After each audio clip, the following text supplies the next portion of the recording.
नमस्कार बच्चों, स्वागत है आपका द पल्लवी एकेडमी में।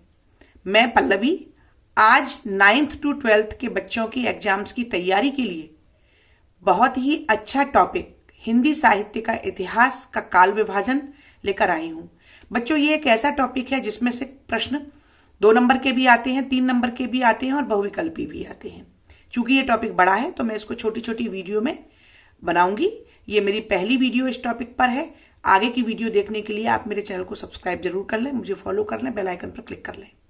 तो चलो बच्चों, हम अपने टॉपिक की ओर बढ़ते हैं। हिंदी पद्य साहित्य का काल विभाजन। हिंदी साहित्य का सर्वप्रथम जो लेखन कार्य किया गया वो फ्रेंच विद्वान गारसा दा तासी के द्वारा किया गया। कभी कभार ओटी में आता है कि हिंदी साहित्य का सर्वप्रथम लेखन किसने किया, तो आपको ध्यान रखना है फ्रेंच विद्वान गारसा दा तासी। इन्होंने इस्तवार द ला लिटरेड्यूर एंदुई हिंदुस्तानी ग्रंथ के 2 भागों में सन 1839 और 1847 में यह प्रकाशित हुआ। और इन्होंने हिंदी साहित्य को कब से लिखा गया, उनकी उन प्रवृत्तियों के आधार पर साहित्य का काल विभाजन किया। किंतु उस काल विभाजन में कई सारे मतांतर उत्पन्न हुए। कई सारे विद्वानों ने उसको सही माना और कुछ ने उसको सही भी नहीं माना। तो ये एक लंबी परंपरा चलती रही। अलग अलग विद्वानों के द्वारा समय समय पर इस इतिहास को लिखा गया। किंतु जो प्रामाणिक रूप जिसे माना गया, मतलब आचार्य रामचंद्र शुक्ल के द्वारा जो साहित्य का इतिहास का काल विभाजन किया गया, उसको सभी विद्वानों के द्वारा सर्वसम्मति से प्रामाणिक माना गया। तो सबसे पहला लेखन कार्य तो हुआ फ्रेंच विद्वान गारसा दा तासी के द्वारा। 2 भागों में हुआ। इस्तवार द ला लिटरेट्यूर एंदुई हिंदुस्तानी ग्रंथ में 2 भागों में 1839 में और 1847 में। अब बात आती है आचार्य रामचंद्र शुक्ल की। आचार्य रामचंद्र शुक्ल के द्वारा 4 भागों में हिंदी साहित्य के इतिहास को बांटा गया। लगभग 1000 वर्षों के इतिहास को इन्होंने 4 भागों में बांटा। प्रश्न आता है, आचार्य रामचंद्र शुक्ल ने हिंदी साहित्य को कितने भागों में बांटा या काल विभाजन को कितने भागों में बांटा? तो 4 भागों में। बच्चों, यहां मैं एक बात समझाना चाहूंगी कि ये जो काल विभाजन किया गया है, ये तत्कालीन समय की लेखन की जो प्रवृत्तियां रही, जो विशेषताएं रही, उसके आधार पर किया गया। तो चलिए हम देखते हैं वो 4 काल विभाजन क्या है। सबसे पहला काल है आदिकाल। पहला काल कौन सा है बच्चों? आदिकाल। इसको वीर गाथा काल के नाम से भी जाना जाता है। वीर गाथा शब्द पर ध्यान दें। वीर गाथा यानी कि वीरता की गाथा। शब्द से ही आपको समझ में आ गया होगा कि इस काल में कैसी रचनाएं लिखी गई। इस काल में वीरता से संबंधित काव्य लिखा गया है। यानी कि ये वो समय था बच्चों जब हमारे देश छोटे छोटे राज्यों में बटा हुआ था और उस पर राजा शासन करते थे। अपने राज्य के विस्तार के लिए वे एक दूसरे पर हमला करते, युद्ध होता था। युद्ध में जो विजय करता था उसकी सीमाओं का विस्तार होता था। और इस समय बहुत बड़े बड़े महान वीर राजा हुए। तो ये जो कवि थे वो उन राजाओं की वीरता की गाथाएं गाया करते थे अपने काव्य में। तो चूंकि इस काव्य में सबसे अधिक वीरता की गाथाएं लिखी गई, इसीलिए उस प्रवृत्ति के आधार पर आचार्य रामचंद्र शुक्ल ने इस काल को वीर गाथा काल भी कहा। इसका समय क्या है बच्चों? ध्यान दीजिए। संवत 1050 से यानी 1050 से संवत 1375 तक का काल वीर गाथा काल के नाम से जाना जाता है। लेकिन अगर सन में आ जाए, कभी कभार ओटी में आ जाता है सन, तो देखिए सीधा सा सिद्धांत है, ये जो संवत है इसमें से -57 कर दो। अगर आपको सन याद भी ना हो, संवत याद हो, तो कोई सा भी काल पूछा जाए चारों में से, आप संवत में से -57 कर देना। जैसे संवत 1050 से -57 करने पर सन 993 आता है। इसी तरीके से 1375 1375 संवत में -57 करने पर 1318 आता है। तो समझे बच्चों, अपने को क्या करना है? अपने को -57 संवत में से करके सन को निकाल लेना है। भ्रमित होने की जरूरत नहीं है। तो पहला काल हुआ हमारा आदिकाल, वीरगाथा काल। इसका वीरगाथा काल नाम इसलिए पड़ा क्योंकि इस काल में सबसे अधिक वीरता की रचनाएं लिखी गई। राजाओं के युद्ध का वर्णन, पराक्रम का वर्णन और वीरता का वर्णन इस समय की लेखनी का विशेष आकर्षण रहा।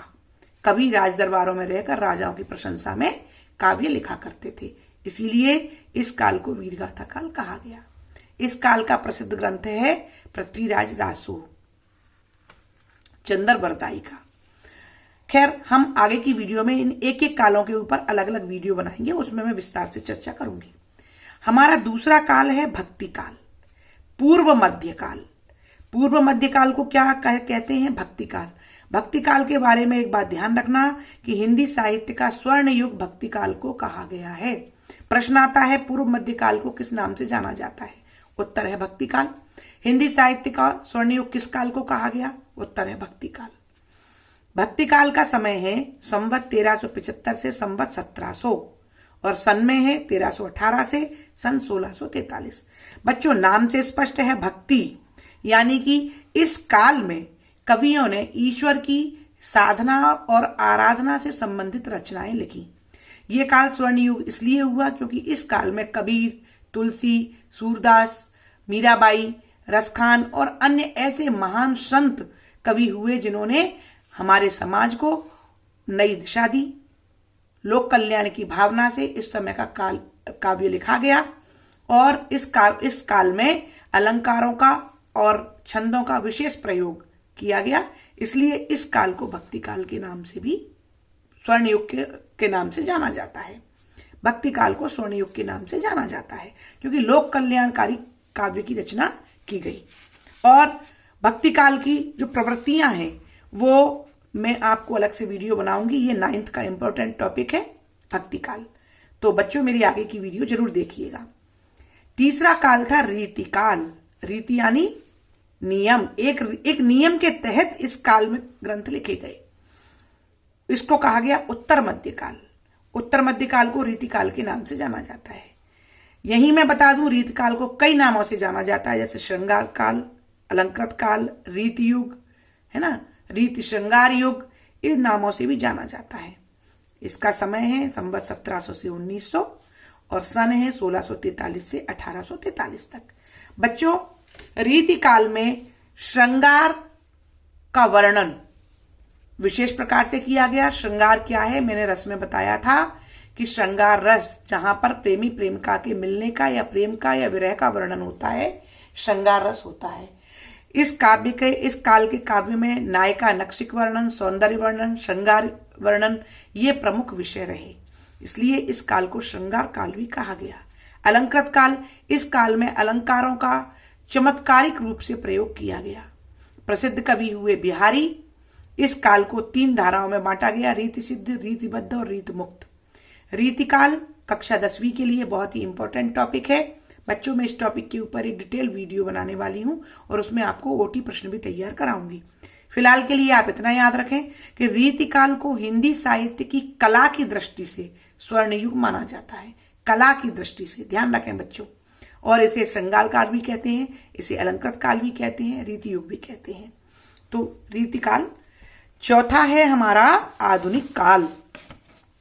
आधुनिक काल यानी 1843 से हमारे हिंदी साहित्य में एक विशेष प्रकार का आमूलचूल परिवर्तन हुआ। कुछ कवि जिन्होंने रीति काल तक श्रृंगार की प्रधानता रही, भक्ति काल में भक्ति की प्रधानता रही, वीरगाथा काल में वीरता की प्रधानता रही, लेकिन जो आधुनिक काल जहां से शुरू हुआ वहां से यथार्थवादी काव्य की परंपरा विकसित हुई। समाज से संबंधित देश काल परिस्थितियों से प्रभावित होकर कवियों ने रचनाएं लिखना शुरू की। तो आधुनिक काल को जागरण युग भी माना गया। आधुनिक काल को वर्तमान काल भी कहते हैं बच्चों। संवत 1900 से आज तक के काल को आधुनिक काल कहा जाता है। सन में 1843 से आज तक के काल को आधुनिक काल कहा जाता है। बच्चों, आधुनिक काल को 6 भागों में बांटा गया है। सबसे पहला युग है भारतेंदु युग। भारतेंदु हरिश्चंद्र के नाम पर इस युग का नाम पड़ा। इसके जनक भारतेंदु हरिश्चंद्र माने गए। 1850 से 1900 तक का समय भारतेंदु युग का हुआ। द्विवेदी युग, द्विवेदी जी के नाम पर इस युग का नाम पड़ा, सन 1900 से 1920। छायावादी युग 1920 से 1936। प्रगतिवादी युग 1936 से 1943। प्रयोगवादी युग 1943 से 1950 और नई कविता का हुआ 1950 से आज तक। बच्चों ये जो 6 भाग बांटे गए हैं, इन भागों की अपनी अपनी विशेषता रही। जैसे कि भारतीय हिंदू युग से लेकर 1943 लगभग 1936 तक का युग विशेष रूप से स्वतंत्रता संग्राम का युग था। देश काल परिस्थितियों से प्रभावित होकर रचनाएं लिखी गई। इसमें देशभक्ति की भावना, सामाजिक जागरण और काफी सारी, छायावाद में रहस्यवाद को प्रधानता, नारी की पुनरुत्थान या उन्नति के मार्ग प्रशस्त करना, अंग्रेजी शासन का विरोध, इस प्रकार की कई सारी प्रवृत्तियां देखने को मिलती हैं। पर इसमें मेन बात यह है कि आधुनिक काल से खड़ी बोली का प्रयोग साहित्य में होने लगा। रीतिकाल में ब्रजभाषा, अवधि, भक्ति काल में भी ब्रजभाषा अवधि का प्रयोग हुआ, लेकिन आधुनिक काल से खड़ी बोली का प्रयोग साहित्य में किया जाने लगा। तो बच्चों ये मैंने शॉर्ट में आपको एक संक्षिप्त काल विभाजन के बारे में बताया है। आगे की वीडियो में प्रत्येक टॉपिक पर अलग अलग बनाने वाली हूं। चलिए इन्हीं विभाजनों के से संबंधित कुछ प्रश्न मैंने तैयार किए हैं, इनका उत्तर हम लोग खोजते हैं। देखो बच्चों, आचार्य रामचंद्र शुक्ल ने हिंदी साहित्य के इतिहास को कितने भागों में बांटा है, बताइए तो जरा। अभी मैंने बताया था 4 भागों में। हिंदी साहित्य के इतिहास का सर्वप्रथम लेखन किसने किया था बच्चों? मैंने बताया था गारसा द तासी। आदिकाल का दूसरा नाम क्या है? वीरगाथा काल। वीरगाथा काल की समय सीमा क्या है बच्चों? देखिए संवत में अगर जाते हैं तो 1050 से 1375 और -57 से सन निकल आएगा। पूर्व मध्यकाल का दूसरा नाम क्या है? पूर्व मध्यकाल। पहले वाले मध्यकाल को भक्ति काल के नाम से जाना जाता है। हिंदी साहित्य का स्वर्ण युग किस काल को कहा गया बच्चों? बताया मैंने, हिंदी साहित्य का स्वर्ण युग भक्ति काल को कहा गया। उत्तर मध्यकाल की समय सीमा क्या है? संवत 1700 से 1900 और -57 करने पर सन निकल आएगा। भक्ति काल की समय सीमा 1375 से 1700। उत्तर मध्यकाल का दूसरा नाम रीतिकाल। रीतिकाल को और किन किन नामों से जाना जाता है? अलंकृत काल, श्रृंगार काल, श्रृंगार युग, रीति युग, है ना। और हाँ, रीतिकाल के काव्य को दरबारी काव्य भी कहा जाता है, क्योंकि इस काल के कवि भी दरबार में रहकर राजाओं की प्रशंसा और मनोरंजन के लिए काव्य लिखते थे, तो इसलिए रीतिकालीन साहित्य को दरबारी काव्य भी कहा गया। आधुनिक काल की समय सीमा क्या है बच्चों? संवत में कहां से? 1850 से और वर्तमान काल तक, अभी तक। आधुनिक हिंदी साहित्य के इतिहास को कितने भागों में बांटा गया है? 6 भागों में बच्चों। भारतीय हिंदी युग एवं द्विवेदी युग की सीमा क्या है? छायावादी एवं प्रगतिवादी युग की समय सीमा क्या है? और प्रयोगवाद एवं नई कविता का काल बताइए। तो बच्चों मैंने अभी जस्ट पहले ही इस बारे में बताया है। भारतीय हिंदू युग 1850 से 1900, द्विवेदी युग 1900 से 1920, 1920 से 1936 छायावादी युग, 1936 से 1943 प्रगतिवादी युग, 1943 से 1950 प्रयोगवाद और 1950 से वर्तमान तक नई कविता। तो बच्चों ये इंपॉर्टेंट क्वेश्चंस हैं और इन प्रश्नों में से हर हालत में परीक्षा में प्रश्न पूछे ही जाएंगे। तो ये वीडियो 9th to 12th के बच्चों के लिए बहुत इंपॉर्टेंट है। प्रत्येक काल के लिए मैं अलग से अपनी एक वीडियो बनाने वाली हूं। तो बच्चों मेरी आगे की सारी वीडियो आप देखते रहें और मैं जिन जिन टॉपिकों पर आपको अति लघुत्तरीय प्रश्न बनाकर दे रही हूं वे सारी वीडियो आप जरूर देखें, क्योंकि उनमें से बाहर कोई भी प्रश्न नहीं जाएगा। आशा है आपको मेरी ये वीडियो बहुत पसंद आ रही है। आप मेरे चैनल को सब्सक्राइब करें, मुझे फॉलो करें, बेल आइकन पर क्लिक करें और इसी प्रकार मेरे साथ मिलकर आगे की वीडियो देखते हुए अपनी परीक्षा की तैयारी बहुत ही अच्छे तरीके से करें। आपके उज्जवल भविष्य की अग्रिम शुभकामनाएं। धन्यवाद।